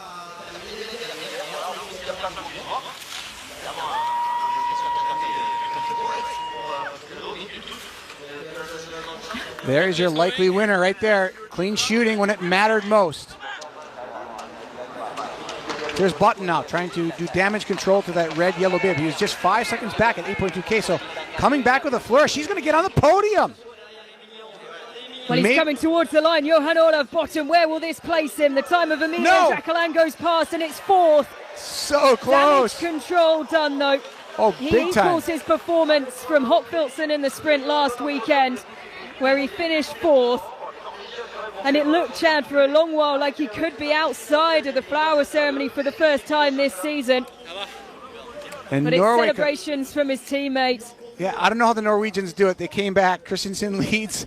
We're kind of putting the nail in the coffin for them. And then Christensen flying at the end of the race to take the win by 3.5. Dalia Shevdal with 2 misses in second. Jacqueline holding down the 3rd spot for the home team France. And Button, who looked kind of like death warmed over early in the race, found some energy and crushed that last lap. Well, Chad, when you look at the Norwegians, the 3 that are currently in the top 4, all 3 of them had conservative first laps and, dare I say, second laps on the whole, maybe apart from Dalia Shevdal, where he really started to click up the gears. You look at the man there, Siegfried Marseille.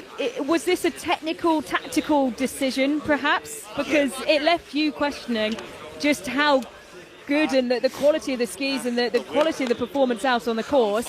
But 3 in the top 4 with Emilia Jacqueline, the only non-Norwegian on the podium at the moment. I think as we watch Campbell Wright come to the finish, I think it's a little bit of Olympic season strategy as part of it. You have to be taking stock of where your fitness is at any given time during the season in an Olympic year. I would say that in a lot of ways, Strilholm Lagerreid is probably still keeping a relatively high training load as he's shooting for the Olympic team, knowing that the Norwegians probably can't not take him to the Olympics with his shooting prowess. But he is struggling a little bit at the top of the order. Campbell Wright comes across in 19th spot, top 20 for him, 2 misses on the day. But you can see, Ellen, that the ski pros in Norway did start to shine and show up late in this race. And astute observation, they may just be making sure that they get to the finish line with the fitness they currently have, which is relatively not a lot better than the rest of the field, but still good enough to go 1, 2, 4, 5. As Bakken comes across the line in 5th. But look at the tight order.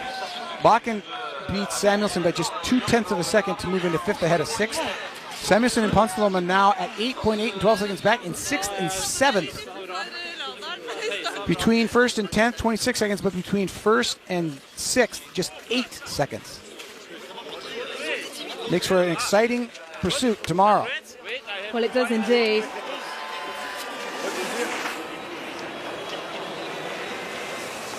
Simon Kaiser, 2 misses in the stand.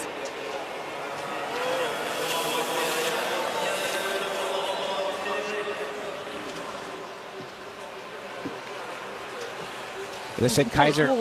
Yeah, it's been one. Yeah, usually see short sleeve this time of year. The Czech athlete taking a page out of the Julia Simone book there, going short sleeves on the day. Simone Kaiser trying to go in the top 20. Germans really not factoring into this. Navrath's currently sitting in 10th at the finish line. Simone Kaiser will come in further back, trying to get in the top 20, but will fall just outside of that in the 23rd. Campbell Wright holding down 20th, the top American right now. Schomer in 35th, Doherty in 37th. Germain with 5 misses in 69th right now, so 3 of the 4 Americans well within the top 60 to go to the pursuit. Yep, a reminder that the top 60 will go through to tomorrow's pursuit, both the men's and women's pursuit tomorrow in a bumper day of action as Ottavin Vinius looking to stamp his place on the lineup. 2 misses, 1 from each visit. A solid performance for Invinius. Finns overall, right now Hiddensalo and Seppälä for Finland in 14 and 15. Kind of snuck in there. We haven't really caught much of the Finnish action, and Otto Invinius is going to fall inside the just about top 40. He's going to miss a point today by 1 spot, falling. Oh, he's going to get the final point at least at this point over Badac, who led early from bib number 3. There's your standings, though. Are the immediate intermediate results and a first win in almost 2 years for Vetle Shortstar Christiansen. His last victory, mass start in Antholz in January 2024. You have to go even further back to find his last victory in a sprint. Chad, any other surprises as you take a look down the order there? I think what sticks out to me, and I think you hit on it the best, is that the Norwegians looked like they were not performing very well early, but in the end, they had the power and even the accuracy with clean shooting from Christiansen, Botten saving face and Bakken saving face, also with 10 for 10. But the immense ski performance by Dale Shevdal, that has to put him on the Olympic team. I think that is the standout performance for me today, top of the leaderboard. Here's Kristo Sima of Estonia, 10 out of 10 in the range today, and he will book his place in the pursuits for tomorrow. Solid performance by Sima. Estonia has a little bit of a glimmer of hope with some young athletes doing very well. Seymour, that is a solid performance from 26th at the finish. Seymour's personal best is 14th, so not going to have a PB today, but still a very solid top 30 result for him. The motivation for Estonia as well, the World Championships next season being held there, as we take a look back at the shooting of our podium finishers, and well, a race that we did highlight him earlier on in the show, in the build-up, Chad, as the one to watch from the early bibs. 22, Johannes Dale Shevdal. Well, he lived up to the expectation. He did, and I think that when you win with 2 penalties in any World Cup anywhere, this is one course for a guy like Dale Shevdal to do that because of the profile and his power on the skis.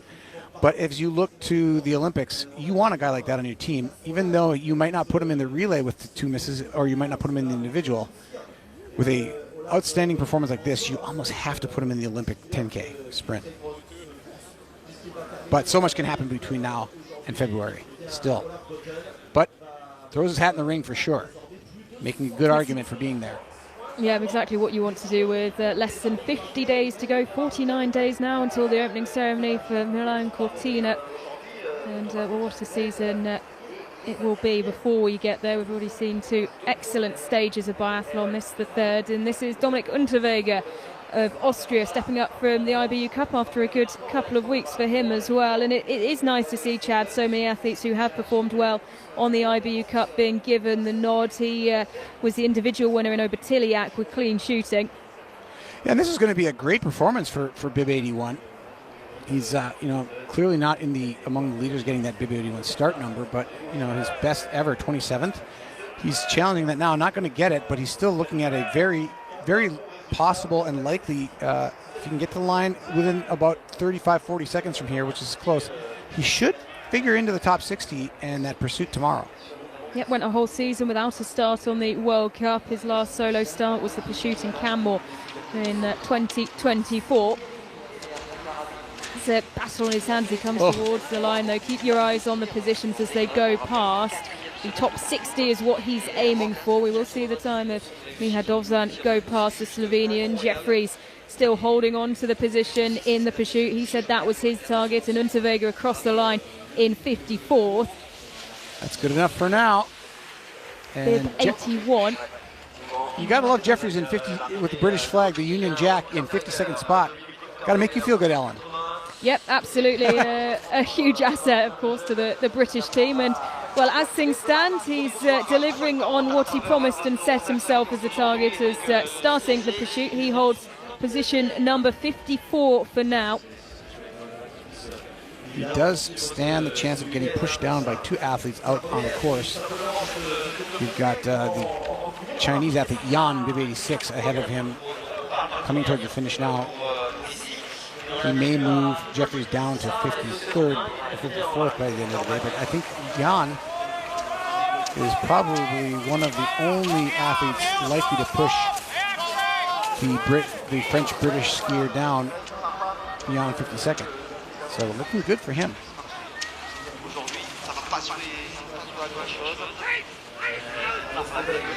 Top 34 results are in the books. Still a few competitors out on the course. Nobody will threaten the top 34 though. Just outside the qualifying spot for the pursuit is Pakal of Switzerland, 206 back. The gap to 60th right now on time is very tight, 2:02 back. Rarely have seen it drop under 2 minutes to 60th spot in the start of the pursuit, but it's very close right now. And here is Yan of China, 9 out of 10. Very good ski technique by Yan. One of his best results prior to this had come in the home Winter Olympic Games in Beijing. 29 years of age, and this is a solid performance by the Chinese athlete. And to come in and beat Schomer by 1 spot, 36th place for the Chinese. And it is a new high watermark. His previous best, 39th in the individual at the Olympic Games in Beijing. And, well, in an Olympic season where he wants to be back to his best, he's set a new high watermark, the 29-year-old. Not a lot of biathlon culture in China, but Yan letting out a shriek of happiness, the fact that he is in that pursuit event. And that may have been a yell, because it's possible that he made I don't know the Chinese standards for the Olympics, but that might have got him into the Olympics. That might have been what we've been seeing there. That certainly was an elation yell for him. Here's Mark Markoskieva, the Estonian, 10 out of 10 today. We've already mentioned a good day for some of the Estonian, particularly the younger athletes, as it has been a good start to the season for them and their team, as across the line he'll come in the positions for the pursuit for now. 5 places ahead of the cutoff at 60th. Kefa comes in 55th. His teammate Simmer still sitting way up in 26th. That's a great. So Estonia with 2 athletes into checking their, at this point at least, punching their ticket into tomorrow's pursuit. Who's Gregor Skalica now of Poland. Comes into the shooting range in the top just outside the top 50 coming in, 145 back. He's got to go clean to probably get into that, have his chance of getting into the top 60 for pursuit finish. As you see the places flying by in your graphic, but he does go clean. Good for him. So 8 out of 10 on the day for the pole. Keep our eyes on the time. It will just be outside of the pursuit placing for now. And he will leave shooting 2 to 64th place.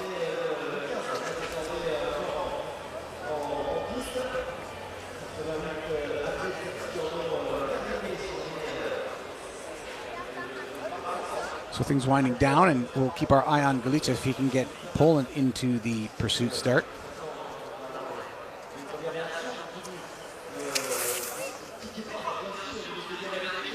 Yamamoto of Japan. A small travelling contingent of Japanese athletes taking part in this weekend's action. He's clean through the prone position. Can he back it up in the stand? Going to need to go clean to get into the top 60 at this point. Taking his time to start. You can see the time, the place is just flying by below. And that miss would put him out of the action for tomorrow's pursuit. Recapping the English-speaking results, we've already highlighted Jeffries currently sitting 53rd for Great Britain. Americans right in 20th. Shoma currently 37, Doherty 39. They are in the pursuit competition. 5 misses by Germain will keep him out for the United States. Adam Reynolds currently with 3 misses in 77th spot at the moment. Logan Plett still out on course for Canada, is challenging for 72nd right now coming into the finish. But so he will not be among the starters in the pursuit at this point. Meanwhile, Marcin Zawol, 93. Trying to get in that top 60. He might do it. But those places come flying by and get populated very quickly at every second that passes. 50-second slot now, Dojan now in the mirror for Zawol. The 60 number is the one he's looking for when he crosses the line. Or better. Won't get Jeffries, won't get Fry, won't get Stalder. Or might get Stalder, no. He will move into the 50th spot. 58, the shake of the head. Narrows the margins. Enough. Yeah. Fun stories to cover. But look at this. I'm just going to make a point, Alan. You see, I'm looking at the results. You got Jeffries, the French Brit going bib number 1, 9 for 10, and he beats Isak Fry of Norway by in the narrowest of margins, less than 2 seconds. But that's a high performance standard that Jeffries has knocked there. He would have beat at least one of the Norwegians today. Or he beat one of the Norwegians today.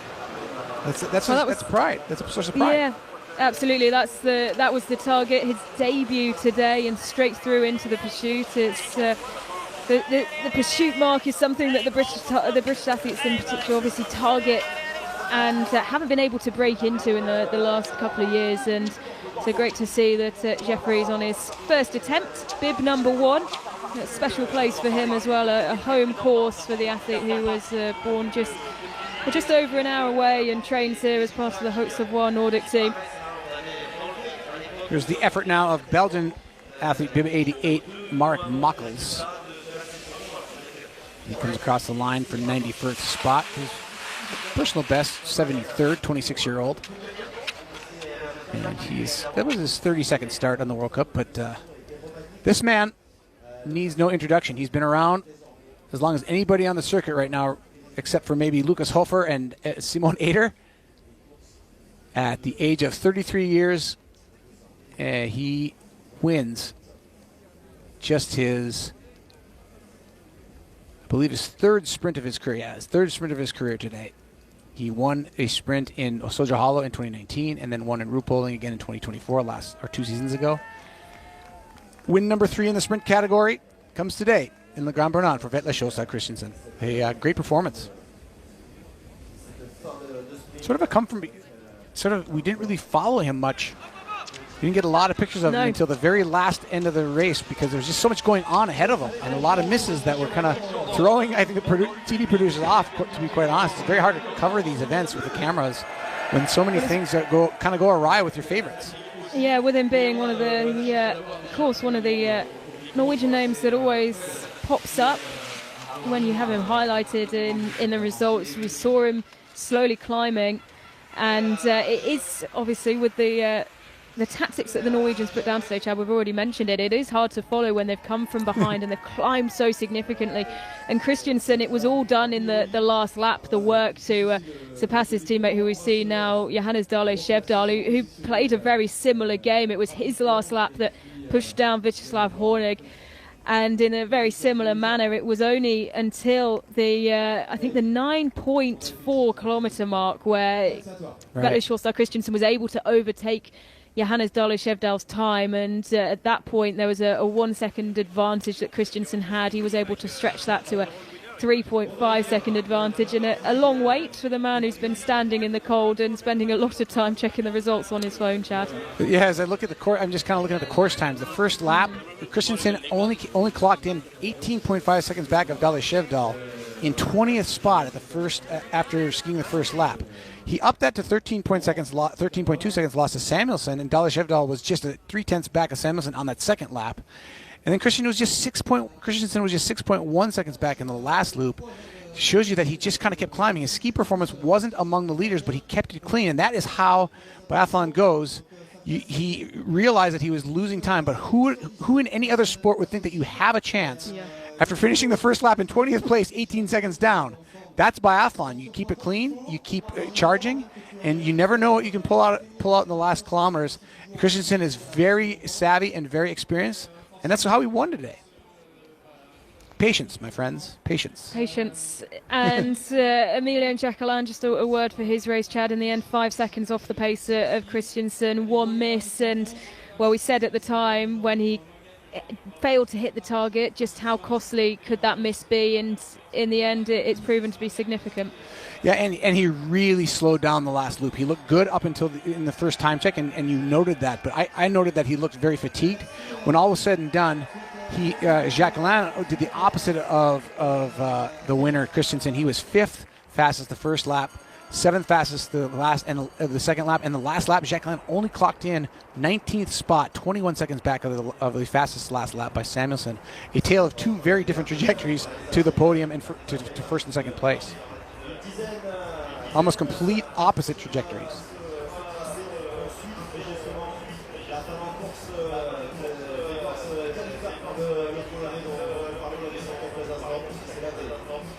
And it's a very different picture when you look at the results as a whole, I think, Chad, but particularly the top 10. When you compare it to the women's race yesterday, there was very few ones or twos in the top 10. It was all zeros, and today, what was different? I don't know, because the range looked very similar, and until you put. There was a lot of adjusting the sights, though. I noticed, particularly when they came, the athletes further, probably from bib 50 onwards, there was a lot more of looking to the flags and then the sights than we saw yesterday, of course, with the winner. Right. What may have happened is that as you look at Grzegorz Galica trying to get into the pursuit. Let's follow this first. He's very close, and he gets in just under the wire and pushes his teammate to 59th. So 2 poles right at the end of the field tomorrow in the pursuit event. But to answer your question, what may have happened, I didn't catch it from the zeroing, but the wind may have been slightly more robust at the zeroing period and caused some misses from prone. But if you look at the missed shots that have been made in the standings, Samuelson's were both from the standing position. That's not a win problem.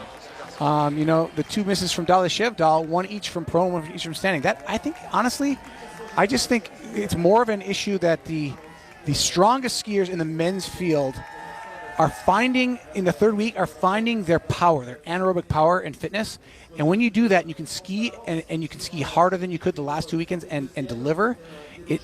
That dexterity you need to hit all your shots from the shooting range gets just a little bit tougher because you lack that sense of feel, that aerobic power sensation that you're getting from being so fit.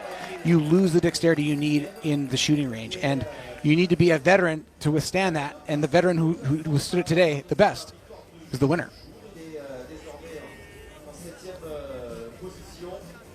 How do you like my explanation? Is that satisfactory?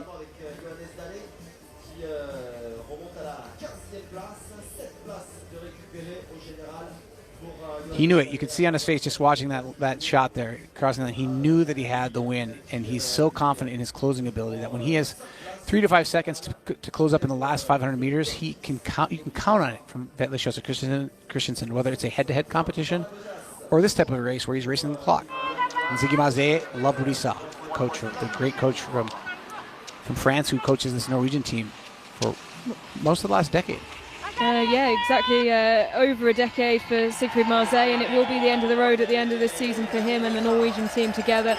A changing of the guard and a new era, and well, these are the moments that he'll want to cling on to with 3 athletes in the, 4 athletes even in the top 5, and 2 of those on the podium.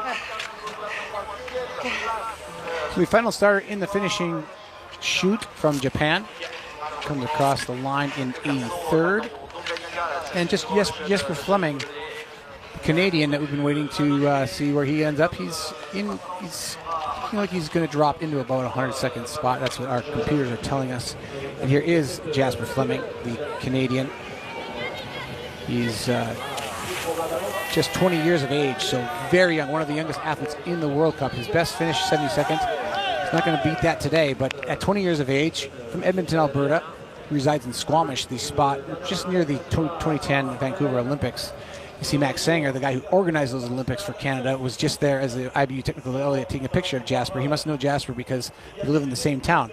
Max Sanger from Squamish, BC. I just putting all those pieces together very quickly here on my stats sheet and looking at our pictures. And you got to be limber with your mind to catch those little details. But you could see Max Sanger, who is a good friend of mine, and organized those the biathlon events for those Olympic Games in 2010, cheering on his hometown 20-year-old Jesper Fleming to the finish. Give a nice picture on his camera phone. This just his 13th start on the World Cup, and Chad, we mentioned it with the women yesterday, particularly these later bibs. Their athletes gaining some really valuable experience. Absolutely, and Jesper Fleming at 20, he's got a long way to go and can still develop. And one of the athletes at Canada, Biathlon Canada, is obviously willing to invest the money to send him here. He's going to come in 106 today, which is not going to be his best performance, 50% shooting on the day, but give him a couple of years, and then let's see how he's developed. And by 25, he's going to probably have some good results.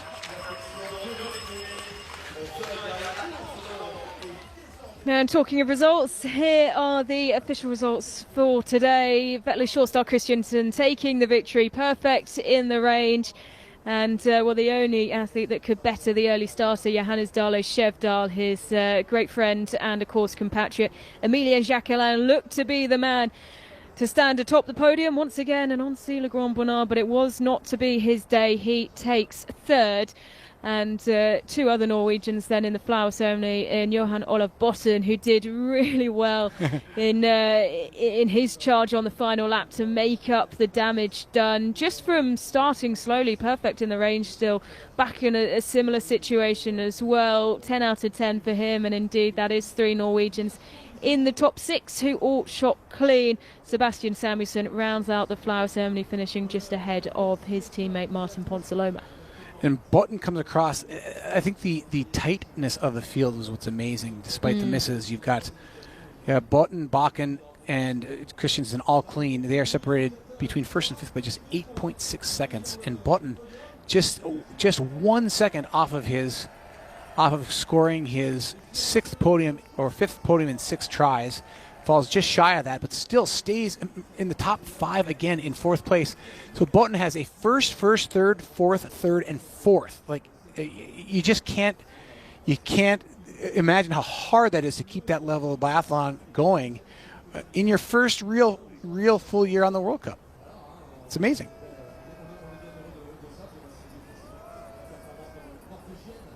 These results, though, Ellen, really set up an exciting pursuit for tomorrow. Well, we've got 2 excellent pursuits to come tomorrow. There's no doubt about that, as this first trimester of the season draws to a close. And, Chad, that's one of the reasons why we've seen so many passionate faces finishing in the top 60. Everyone wants the opportunity, particularly ahead of the Winter Olympic Games in February in Milan and Cortina, to race as much as possible. Absolutely, and the pursuit is just it's a source of pride. It's the most exciting race. It's the race that made biathlon the phenomenon it is today on European television, and has the following that has these massive crowds that show up here in Le Grand Bornand and annually in places like Antolz, where the Olympics will be, Ruhpolding, Oslo, Nove Mesto, and really all that would not have ever materialized without this pursuit event that happens tomorrow. But there you see, look at the lead. Johan Olof Botten, just a stranglehold, over 100 points on the leader, up 100 points over Eric Perrault in second. And Tommaso Giacomel, we didn't talk much about him because he kind of drifted from our storyline. He fought back with 4 penalties to finish 24th on the day and doing a little bit of damage control in the overall standings, but he will fall back. Giacomel 1 spot into 3rd overall, and Perrault moves up 1 spot into 2nd.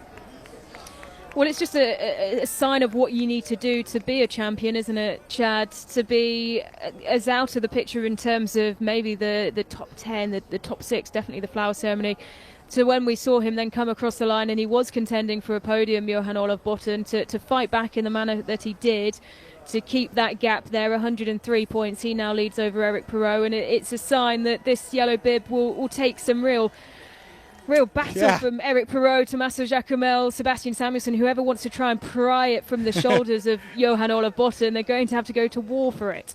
It's not going to land on their shoulders for free. They're going to have to earn this.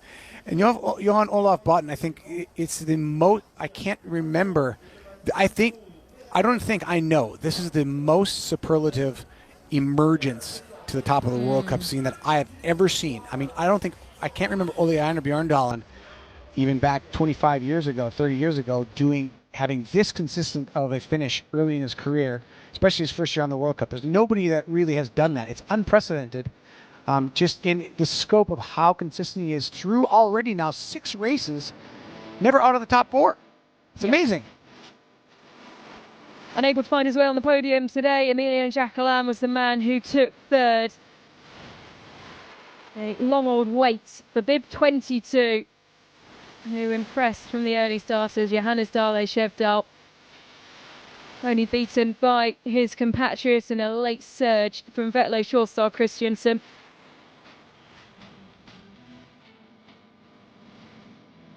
Looking back to the last time that Emilien Jacquelin won, if we could go back to last season, he won the sprint in Nove Mesto, but that would also be his last podium, I think, in an individual race, in a solo race. That's correct, I think. Yep. So first podium for Jacquelin since last year in Nove Mesto, which was a sprint as well that he won. So finding his sprint legs this year, Jacquelin, but he nearly lost in that last loop. Nearly fell off the podium, and Botten was there to grab it if he had. Just 1 second back in 4th.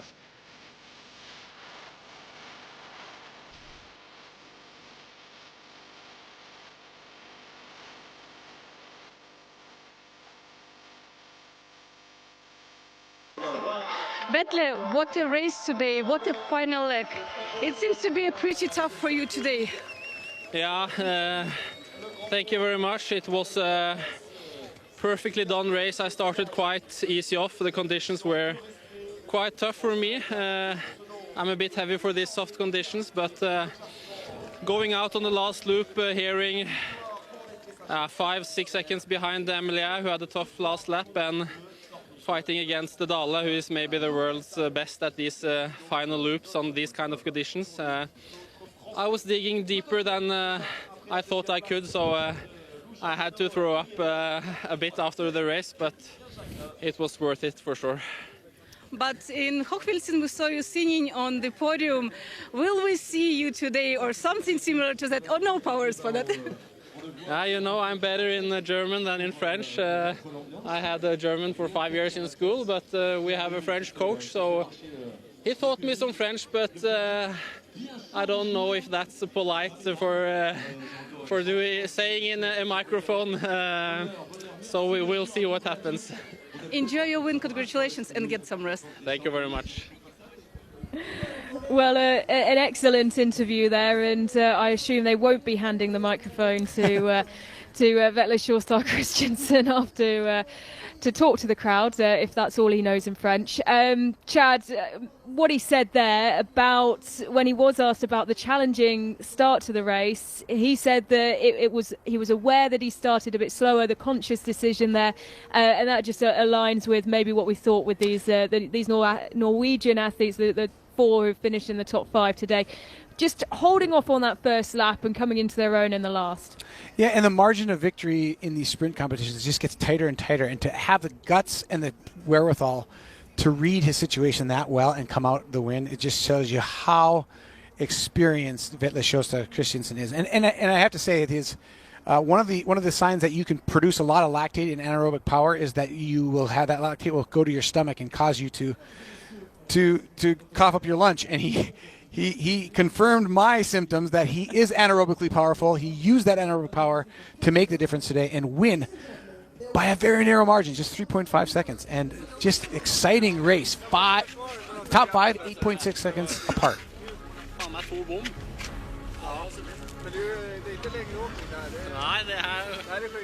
Vi hadde alle vært best I lengde også.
Well, it's 2 out of 2 for French biathletes standing on the podium through the first 2 races of Le Grand Bonnat, much to the delight of those in the crowd. They'll love if they can find someone atop the podium when we finish the racing around this time tomorrow after the men's and women's pursuits. It is bronze today for Emilien Jacquelin, who Chad for so long looked like he'd done just enough.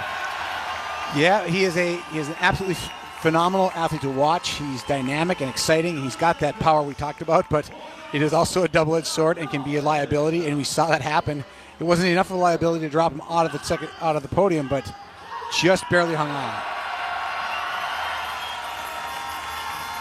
Well, second place goes to bib 22, all the 2s today for Johannes Dale Chevdal, who also missed 2, but able to cling on to the silver medal. 17th podium of his career. That's and it's a nice confirmation of him for sure. I mean, if you're Dale Chevdal, even you're going to kind of loathe those 2 misses, but you're going to love your ski performance today compared to the field. After a good start to the season on the IBU Cup, he was 16th in the sprint in Hotfields and climbed well in the pursuit, so he'll back himself tomorrow.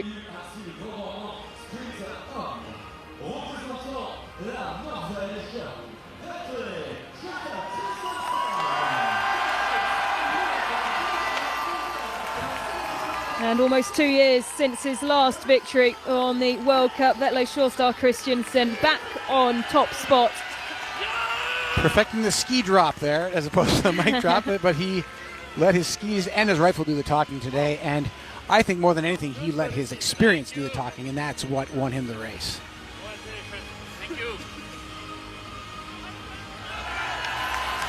And it was the experience that shone for the Norwegian team, who will welcome 2 more athletes into the ceremony, in the flower ceremony, with Johan Olav Botten and Sivert Guttorm Bakken, the 2 finishing just off the podium today.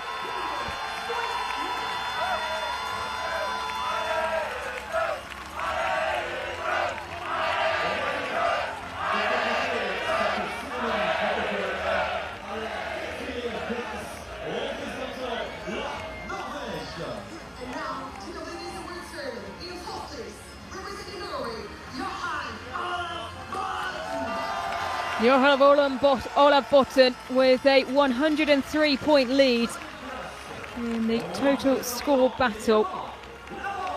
Finishing fourth today. That was where he finished in Hochfilzen. Chad, where do you expect he'll land after the pursuit tomorrow?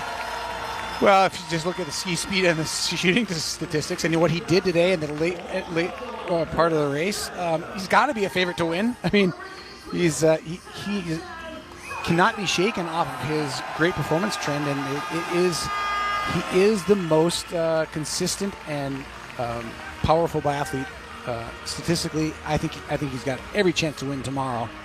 But it's a different type of event, and the one event that he hasn't been on the podium before today was the 10-kilometer sprint. He's been on the podium both pursuits this year so far.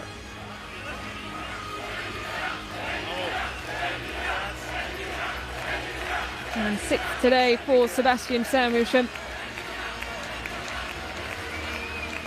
And you have to, Samuelsson hates getting beat by the Norwegians, and he's got to have a strategy to beat them in the Olympics so that he's laughing at the most important time of the year. But the Norwegians are hard to beat. They're still packing the flower ceremony as always.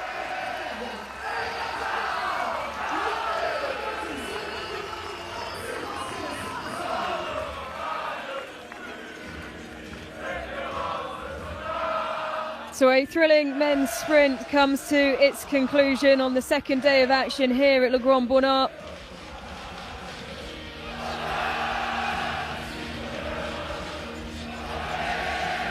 They still wait for the first French win in the 25-26 visit to Annecy Le Grand Bonnat.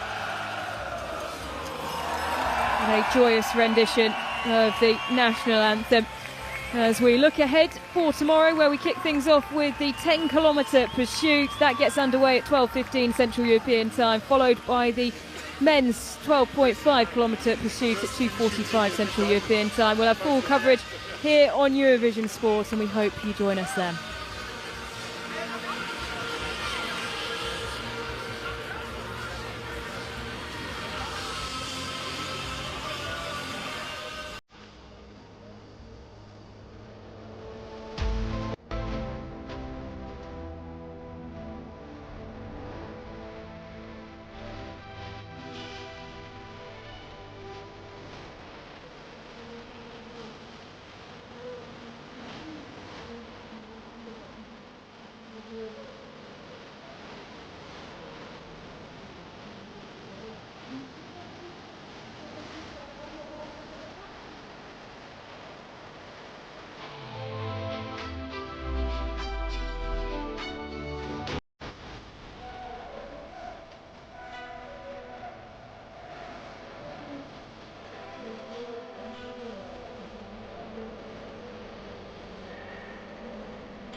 Avec 18 à l'intérieur pour l'envoi des sons sympa comme tout.